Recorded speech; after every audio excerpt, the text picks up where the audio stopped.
The other big storyline to come out, other than Jalen Hurts through the air, which we'll get to here in a second, is this absolutely beautiful moment that was captured on the sidelines, which is A.J. Brown getting some reading in. And on one hand, it's a hilarious meme because this dude's on the sideline in a playoff game and he's reading a book. There were obviously people who immediately took it to be he's pissed off. He has to be pissed off. Why else is he reading a book? Is he secretly shading Jalen Hurts? Well, according to A.J. Brown post-game, that's simply not the case. And not only is it not the case, he also pointed out the fact that apparently he's been doing this for a long time. He explained to the media that the book that he was reading on the sideline called Inner Excellence, which I assume is all of a sudden now going to have probably an increase in book sales. Like, let's be honest. The Inner Excellence book could be the new dog mask. I mean, it's not quite as fun to wear. I don't know. Will security let you take a book into a game? I would assume so. I don't know. Maybe I should reach out to Lincoln Financial Field to find out if you could take a book in. But regardless, could the Inner Excellence book become the new it thing to have with you on a Super Bowl run?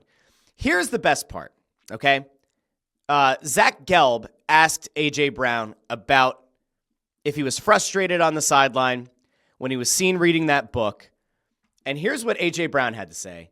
And I just want you to, let's compare this to what was said, after the game where he said passing.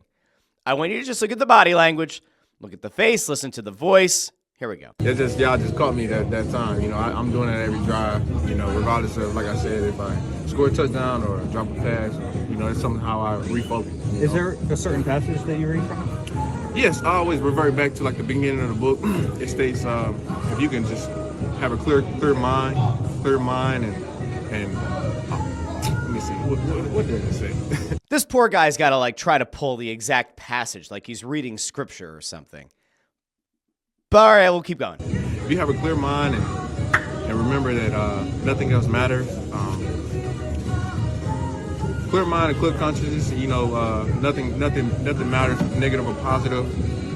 You're willing to take risks, and I go back to it, and it also says if you're humble, you can't be embarrassed. So no matter what happens, like in the game or whatever happens, I'm just gonna stay free, play free, keep going, take risks, So that was the first part. That was the first part of his response. We'll come back to the second part here in a second. But if you're looking for positivity, right? Like if you're looking for, has there been any kind of maturation or has there been any kind of acknowledgement of how you're whatever on the sideline and how you talk to the media after the game could potentially impact the locker room? This is a very different A.J. Brown, at least in theory, compared to giving you a one-word answer like passing.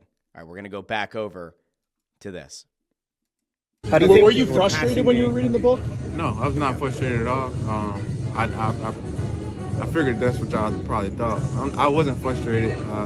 Why y'all always think I'd be frustrated? Yeah, I read the book. Yeah, I like to read. So. Back about the passing game.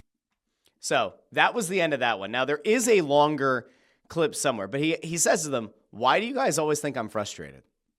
Now, in fairness, there are reasons that people have thought he's frustrated because of the one-word answers in the past, because on the sideline sometimes he has not looked very happy or very positive on the sideline.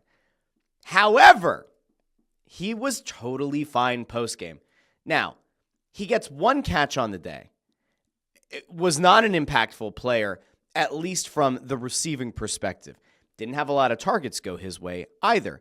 And so I think a lot of people expected that just based on past precedent, there was a decent enough chance that A.J. Brown was going to maybe sound off after the game. That did not happen, which is good.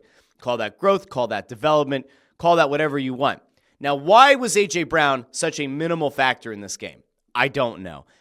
Did I go break down all 22 film after the game? I did not. Was A.J. Brown open on a ton of routes and Jalen Hurts missed him? I have no idea because I didn't go back and break down the all 22 film. Do I think that Jalen Hurts is actively trying to not pass the ball to A.J. Brown? I certainly don't. Devontae Smith didn't exactly have a massive game, but he had, 4 receptions. He had a better game at least on paper, than A.J. Brown. There's another clip that was going around where A.J. said that, like, while, he didn't show up on the stat sheet with the receptions and with a ton of yards and with touchdowns, that he was happy to go out and make plays for his teammates, that he was helping, he helped in the blocking, helped in run blocking, and he felt good about his contributions that way. Dallas Goedert had 6 targets, led the team in targets. 6 targets, 4 receptions, 47 yards, had a touchdown. Jahan Dotson, by the way, we really haven't talked about the blow-by-blow of this game. The Eagles set the tone early in this game on the opening kickoff, forcing a fumble, giving Jalen Hurts a short field to work with in his first game back in a month. And if you had told me that Jahan Dotson is going to have the first receiving touchdown of the postseason for this Eagles team, no chance I would have believed you. And in fairness, I don't think anybody believed that he would have. Absolutely nobody. So overall, I'm just giving you kind of a breakdown here. Dallas Goedert had 6 targets. Devontae had 4.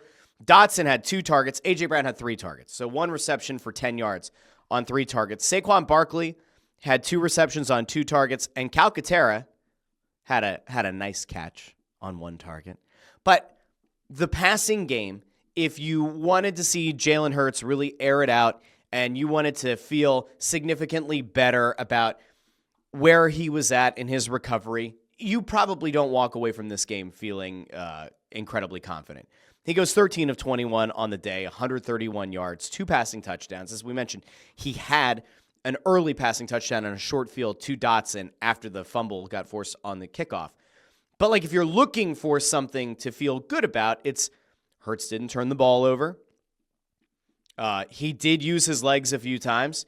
He ran the ball 6 times. Now, there was tush-push in there, but picked up 36 yards. The acceleration looked there. There was one thing that I didn't like. There was one play where he did dive forward with the ball after, using his legs. I don't love that, especially as you're coming off a concussion. What I did like was we got to see a few times where Jalen Hurts actually went and slid, which is kind of new. So that was maybe a positive. Now, is that a guy who's playing scared because he doesn't want to get another concussion? I don't think so. I think that they've probably been in his ear now for multiple weeks, that it is critical to their long-term success that he doesn't suffer another concussion.